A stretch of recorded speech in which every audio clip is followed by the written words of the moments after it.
தலையே இல்லாமல் மிதந்து கொண்டிருந்த சடலத்தை பார்த்ததும் போலீசாருக்கு காத்திருந்த அதிர்ச்சி சம்பவம்தான் விழுப்புரத்தையே நடுங்க வைத்துள்ளது.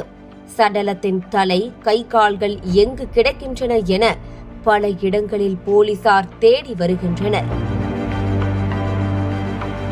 விழுப்புரம் மாவட்டம் திருவக்கரை பகுதியில் செயல்பட்டு வந்த கல்குவாரியில் பணிகள் நிறுத்தப்பட்டுள்ளன. பாதியில் கைவிடப்பட்ட இந்த கல்குவாரியில் ஆண் சடலம் ஒன்று மிதப்பதாக போலீசாருக்கு தகவல் கிடைத்துள்ளது. தகவலின் பேரில் சம்பவ இடத்திற்கு விரைந்து சென்ற போலீசார் அந்த சடலத்தை பார்த்ததும் அதிர்ந்து போயுள்ளனர். கல்குவாரியில் மிதந்த சடலத்திற்கு கை, கால்கள் இல்லை. நெருங்கி சென்ற போலீசாருக்கு காத்திருந்தது மற்றொரு அதிர்ச்சி.